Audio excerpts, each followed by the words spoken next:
Hi everyone, welcome back to our channel. Today in this video, I'm going to let you know the interest rates and fees associated with Wells Fargo's credit card.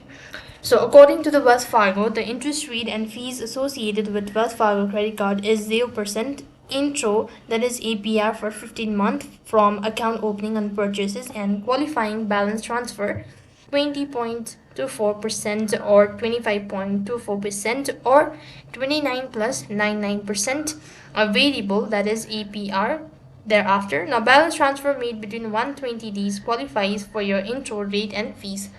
Likewise, to know more about it, you could go ahead and open up a new tab, and on the web address bar you just have to go ahead and type in the link, that is www.creditcard.wellsfargo.com/0% intro. That is going to take you to the official page, and here you should be able to know all of these information regarding a different credit card. So these are some of the interest rates and fees associated with Wells Fargo credit card. That is all for this video. I hope the video was helpful. Make sure to like, share and subscribe to our channel. Thank you for watching. See you in the next video.